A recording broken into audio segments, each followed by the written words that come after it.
এই আইন উপদেষ্টাকে বলতেছি, আপনি 54-এ ধরতে পারেন, তাহলে আপনার এক্স ওয়াইফকে ধরেন না কেন? সে মৃত্যুদণ্ড ঘোষণা করতেছে আমাদের, আপনার কানে ঢোকে না? বেঈমান কোথাকার! হাতির রক্তের সাথে বেঈমানি করে আপনি 54 প্রয়োগ করে আবার সেই কি করতেছেন, দাড়ি টুপি আলাদা ধরতেছেন। আমার মাদ্রাসার ছাত্ররা কি ভুলে গেছেন যাত্রাবাড়িতে কিভাবে রক্ত দিয়েছে? এই রক্তের উপর বেঈমানি করতে আপনার লজ্জা লাগে না? লজ্জা লাগে না আপনার? বাংলা এডিশন ইলিয়াস কি পরিচালনা করে, সেজন্য বাংলা এডিশন বন্ধ করবেন? তাহলে এবারে বলেন আপনি, যে চ্যানেল 24-এর মালিক এই হামিম গ্রুপের, সে বলল প্রথমত হাসিনাকে চায়, দ্বিতীয়ত হাসিনাকে চায়, শেষ পর্যন্ত হাসিনাকে চায়, তখন কানের মধ্যে জানিয়ে কথাগুলো বাটপার গুলো জাতির সাথে বেঈমানি করেন। মজা দেখতে আসছেন না? আর কত রক্ত চান? লজ্জা লাগে না নিজের সন্তানদের এইভাবে বিলীন করে দিতে, দেশের সার্বভৌমত্ব বিলীন করে দিতে? যার শত্রু ভারত তার আর কোনো শত্রুর দরকার নাই, যার শত্রু ভারত তার আর শত্রুর দরকার নাই, আর যার বন্ধু ভারত তার আর মৃত্যুর বেশি দিন নাই। তাই আমি জানি না আমার বিএনপির ভাইরা এই আনন্দবাজার পত্রিকার তারা বিবৃতি দিয়ে জানাবেন। যদি বিবৃতি দিয়ে না জানান, আপনাদের মাধ্যমে জাতির কাছে বলে যাচ্ছি, বিএনপির তার মৃত্যু সন্নিকট। যদি ওই তথ্য সত্য হয়, আপনি ভারতের কাছে দস্তখত দিয়ে যদি দেশে আসেন, তাহলে আপনার মৃত্যুর সন্নিকটে। আপনার বাবা রক্তের সাথে তাহলে আপনি বেইমানি করতেছেন, আপনার মায়ের রক্তের সাথে আপনি বেইমানি করতেছেন। আপনার বাবা তালপট্টি দ্বীপ দেয়নি বলে শেখ হাসিনাকে এখানে ঢুকানোর 17 দিনের মাথায় আপনার বাবাকে করা হয়েছে। আপনার বাবা পানি চুক্তির আন্ডারে ফারাক্কাকে বলছিল উড়িয়ে দিবে। আপনার মা এই পানির দাবিতে ইউএন পর্যন্ত গেছিল, সেজন্য আপনার মাকে কিন্তু ক্ষমতা থেকে কিভাবে চলে গেছে। আর আমার ধারণা আপনার মাজার ব্যথা এখনো যায়নি। যদি মাজার ব্যথা এখন অনুভব করে থাকেন, বিশ্বাস করেন না ইন্ডিয়াকে, বিশ্বাস করছেন তো মরছেন। আর এই দেশের মানুষ ভারতে আধিপত্যবাদ জীবনেও মেনে নিবে না। তো দয়া করে আল্লাহর ওয়াস্তে এদেশে মানুষের সাথে কেউ বেইমানি করেন না, এতগুলো সন্তানের সাথে বেইমানি করেন না। আর ডেইলি স্টাররা যখন আপনার প্রশংসা করবে, তখন বুঝবেন আপনি ভুল পথে আছেন। আপনার সন্তানের যেদিন জানা যাওয়া দাফন হবে, সেদিন আপনি সাংস্কৃতিক অনুষ্ঠান উপভোগ করতে পারেন। একজন সাংবাদিক তিনি চ্যানেল 24-এ বললেন কি, আমি সাংস্কৃতিক অনুষ্ঠান উপভোগ করছিলাম, যখন শুনলাম এই চ্যানেল প্রথম আলো এবং ডেইলি স্টারে আগুন দেওয়া হয়েছে, আমার গা শিহরিত হয়ে উঠল। আমি তাদেরকে বলতে চাই, আপনার সন্তানের চেয়ে ওই বিল্ডিং এর মূল্য আপনার কাছে বেশি। এই ভারতীয় আধিপত্যবাদ বন্ধ করেন, এই নাটক বন্ধ করেন। আপনি 2.5 ঘন্টা পরে এসে কিভাবে দাউ দাউ করে একটা বিল্ডিং জ্বলতেছে 4 তলা পর্যন্ত, তার মধ্যে ঢোকেন কিভাবে? তাহলে আপনি জানেন কারা আগুন দিয়েছে? আগুনের সহযোগী আপনি, নাহলে আপনি এই বিল্ডিং এ ঢুকলেন কিভাবে 2.5 ঘন্টা পর? কত বড় মিথ্যাচার যে সেদিন নাকি ফায়ার ব্রিগেডকে ঢুকতে দেওয়া হয়নি, তাহলে আপনাকে ঢুকতে দিল কিভাবে? আবার এর সাথে আপনি লিঙ্ক করেন কি দাড়ি টুপি। আপনাদের লজ্জা হয় না? যাত্রাবাড়িতে দেখেন, যাত্রা আপনি একটা জিনিস বলেন, সেরাটনে সামনে বিআরটিসি বাসে গান পাউডার দিয়ে আগুন ধরে জীবিত মানুষগুলোকে পুড়ে মারল কে? আওয়ামী লীগ। এই যে এই গত 1 মাসে যত বাস পুরাইছে কে? আওয়ামী লীগ। বিহঙ্গ পরিবহনের বাস কে পুরাইছে? আওয়ামী লীগ। আওয়ামী লীগ আর রসারা পুরাপুরির কাজ কে করে? এবার আরো বলেন, আমার ভাই বলে গেল, শোনেন, বিডিআর হত্যাকাণ্ডের প্রথম 2 জনকে পুড়িয়ে মারা হয়েছিল। বিডিআর হত্যাকাণ্ড করে পিলখানায় প্রথম 2টা ডেড বডিকে পুড়িয়ে ফেলে দেওয়া হয়েছে। আশুলিয়াতে পুলিশকে কে বুদ্ধি দিল এই ডেড বডি গুলোকে, আমার জুলাই যোদ্ধাদেরকে পুড়িয়ে ফেলার? এই একই কাজ আপনি আবার করলেন। পুড়িয়ে ফেলার রাজনীতি আমরা করি না। আমরা সবসময় বলি কি, হাদির কথাটাকে বলি, মৃত্যুর ফয়সাল আসমান জমিনে করে। সেই জন্য আমরা সবসময় বুক পেতে ঘুরে বেড়াচ্ছি। আমরা কাউকে মেরে কোন ইস্যু তৈরি করতে চাই না। আর আপনার এই ইস্যুগুলো কেন? যখনই হাদির কি ছিল? হাদির একটা আহ্বান ছিল। কি আহ্বান? যে ভারতীয় আধিপত্যবাদ থেকে মুক্তি।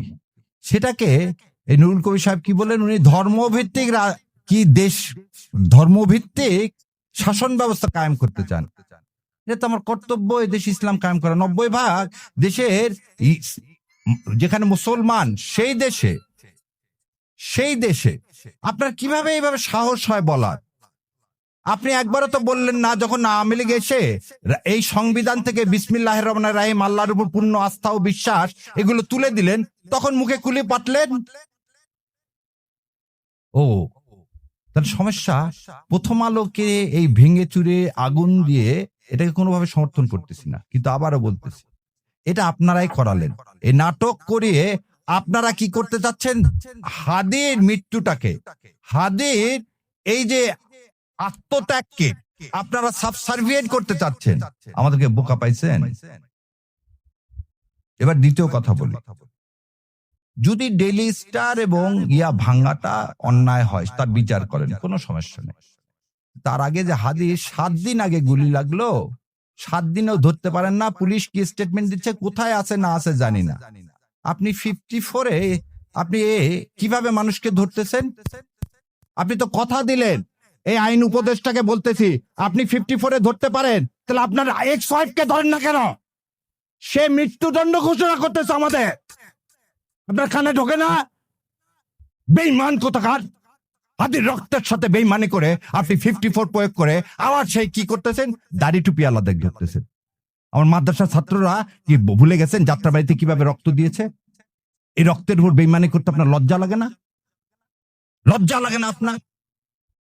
এবার আসেন, ধরে নিলাম তর্কের খাতিরে যে বাংলা এডিশনের প্রতিষ্ঠাতা কে? ইলিয়াস। ধরে নিলাম তিনি প্রভোকেট করছেন, তিনি করার জন্য এই বিল্ডিং ভেঙে দিছে কে? খুব ভালো কথা। তার জন্য ইলিয়াস ভাই কি করছেন? পার্সোনাল ফেসবুক বন্ধ করে দিচ্ছেন। ইলিয়াস ভাইয়ের বিরুদ্ধে আপনি দেন।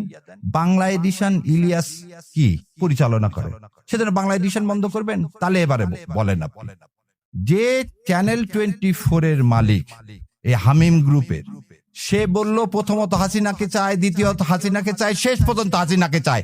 তখন কানের মধ্যে জানিয়ে কথাগুলো বাটপার গুলো জাতির সাথে বেইমানি করেন। মজা দেখতে আসছেন না? আর কত রক্ত চান? লজ্জা লাগে না নিজের সন্তানদের এইভাবে বিলীন করে দিতে, দেশের সার্বভৌমত্ব বিলীন করে দিতে? তাহলে যখন যমুনা টিভিতে আমি প্রতিবাদ করলাম তখন খুব গায়ে লেগে গেল না? ফসকে লেগে গেল না? যমুনা টিভির মালিককে এখন এত কিছু করতে পারেন 54-এ, জাতীয় পার্টিকে নিষিদ্ধ করতে পারেন না? যে জাতীয় পার্টি গত 3 বার এই আওয়ামী লীগ এই ভারতীয় আধিপত্যবাদকে সমর্থন করছেন, কিভাবে দেখেন? তার চেয়ারম্যান ইন্ডিয়া থেকে এসে বলে কি ইন্ডিয়ার অনুমতি ছাড়া আমি কিছু বলতে পারবো না। ভুলে গেছেন আপনারা? এই হচ্ছে স্বাধীন নাগরিক, এই হচ্ছে স্বাধীন দেশ। আজকে বাংলাদেশের হাই কমিশন শিলিগুড়িতে আক্রান্ত, কলকাতায় আক্রান্ত, দিল্লিতে আক্রান্ত, বোম্বেতে আক্রান্ত। কোথায় আপনারা সাংবাদিকরা তো এই আক্রান্তের বিরুদ্ধে সম্মেলন ডাকতেছেন না? আজ আমার দেশ, আমার সার্বভৌমত্ব আক্রান্ত কার দ্বারা? ইন্ডিয়ার দ্বারা। আরো কত মিথ্যাচার। একটা শোনেন, জ্ঞান পাপী কাকে বলা হয়? যে জেনে শুনে মিথ্যা কথা বলে, যে জেনে শুনে মিথ্যা কথা বলে। মাহফুজ ইনাম সাহেব বললেন 53 বছরে কোনো প্রতিষ্ঠানে আগুন দেওয়া হয়নি। তাহলে উনি অন্ধ, নাহলে ওনার যেদিন চশমা ছিল না, যেদিন নয়াদিগন্তে আগুন দিচ্ছে 12 বছর আগে। তাহলে মিথ্যাচার, যা রক্তের মধ্যে মিথ্যাচার। মুনাফেক সে আমাকে মুনাফেক বলতেছে। এটা তো আপনাকে অ্যাডমিটেড প্রমাণ দেখালাম। হঠাৎ করে আপনাদের এত মাথার ব্যথা হলো কেন? জামাত ইসলাম ক্ষমতা আসবে কি আসবে না, ক্ষমতা যাওয়ার মালিক হচ্ছে আল্লাহ। তা আপনারা ক্ষমতা বলতেছেন বিএনপি চলে আসছে। গতকালকেও দেখি এই ওর নাম কি, আমেরিকা থেকে বসে থেকে ঠিকানা উনি বলেই দিলেন বিএনপি আসতেছে ক্ষমতায়, তাহলে এখন জামাতের কি হবে? আরে ভাই, বিএনপি যদি ক্ষমতায় আসে তাহলে ভোট টোট করার দরকার কি? দিয়ে দেন না। দিয়ে তো দিছেন, 1.5 বছরে তো দিছেন,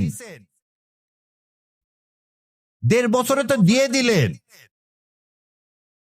আর জাতির সাথে তামাশা করেন না। বলতেছি আপনাদেরকে বারবার, শেষ রক্তবিন্দু থাকা পর্যন্ত এই ভারতীয় আধিপত্যবাদের বিরুদ্ধে যুদ্ধ করে যাব ইনশাল্লাহ।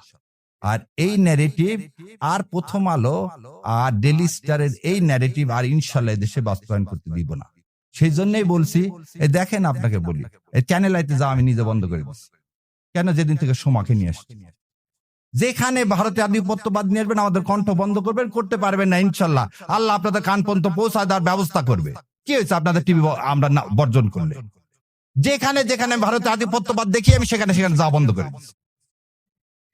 আমাদের কথা হচ্ছে আমাদের আদর্শের সাথে লড়তে হবে, এবং সেই আদর্শটা আমরা যে পুরাবো না।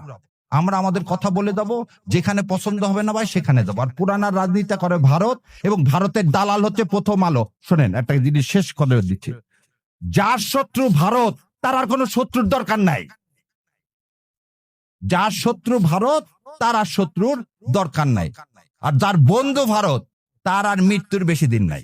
তাই আমি জানি না আমার বিএনপির ভাইরা এই আনন্দবাজার পত্রিকার তারা বিবৃতি দিয়ে জানাবেন। যদি বিবৃতি দিয়ে না জানান, আপনাদের মাধ্যমে জাতির কাছে বলে যাচ্ছি, বিএনপির তার মৃত্যু সন্নিকট।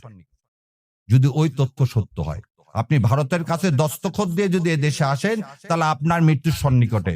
আপনার বাবা রক্তের সাথে তাহলে আপনি বেইমানি করতেছেন, আপনার মায়ের রক্তের সাথে আপনি বেইমানি করতেছেন। আপনার বাবা তালপট্টি দ্বীপ দেয়নি বলে শেখ হাসিনাকে এখানে ঢুকানোর 17 দিনের মাথায় আপনার বাবাকে হত্যা করা হয়েছে। আপনার বাবা পানি চুক্তির আন্ডারে ফারাক্কাকে বলছিল উড়িয়ে দিবে। আপনার মা এই পানির দাবিতে ইউএন পর্যন্ত গেছিল, সেজন্য আপনার মাকে কিন্তু ক্ষমতা থেকে কিভাবে চলে গেছে। আর আমার ধারণা আপনার মাজার ব্যথা এখনো যায়নি। যদি মাজার ব্যথা এখন অনুভব করে থাকেন, বিশ্বাস করেন না ইন্ডিয়াকে, বিশ্বাস করছেন তো মরছেন। আর এই দেশের মানুষ ভারতে আধিপত্যবাদ জীবনেও মেনে নিবে না। তো দয়া করে আল্লাহর ওয়াস্তে এদেশে মানুষের সাথে কেউ বেইমানি করেন না, এতগুলো সন্তানের সাথে বেইমানি করেন না। আর ডেইলি স্টাররা যখন আপনার প্রশংসা করবে, তখন বুঝবেন আপনি ভুল পথে আছেন। ইন্ডিয়া এবং ডেইলি স্টার যখন আপনার প্রশংসা করবেন, তখন বুঝবেন আপনি ভুল পথে আছেন। সেজন্য বিএনপির ভাইদেরকে আমি বলে দিচ্ছি, আপনারা ভুল পথে আছেন। কারণ আপনারা ওখানে ডেইলি স্টার এবং প্রথম আলো খুব বলছে আপনারা ক্ষমতা আসতেছে, শত্রুকে চেনেন। আর আমার বেশি কথা মানায় না। আমার শ্রদ্ধেয় শিক্ষক এখানে উপস্থিত আছেন, তো আপনারা আমাদের জন্য দোয়া করবেন। আর অন্তরের অন্তঃস্থল থেকে সাংবাদিক ভাই, আপনাদেরও দায়িত্ব আছে, দয়া করে এই মিথ্যাগুলোকে আপনারাও বলেন।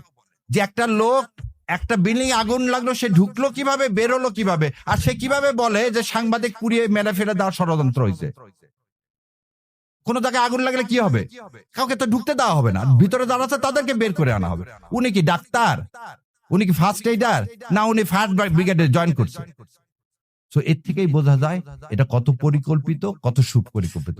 এর জন্য ধিক্কার জানাই। আর সর্বশেষে বাংলা এডিশন যদি বন্ধ করেন, আর যদি আপনি চ্যানেল 24, চ্যানেল আই, এই যমুনা, এগুলোর লাইসেন্স যদি বন্ধ না করেন, প্রথম আলো আর ডেইলি স্টারের যদি আপনি লাইসেন্স বন্ধ না করেন, তাহলে দয়া করে এই ভণ্ডামো বাদ দেন। গদিতে যেমন আমরা বসাতে জানি, ধাক্কা দিয়ে ফেলাতেও জানি।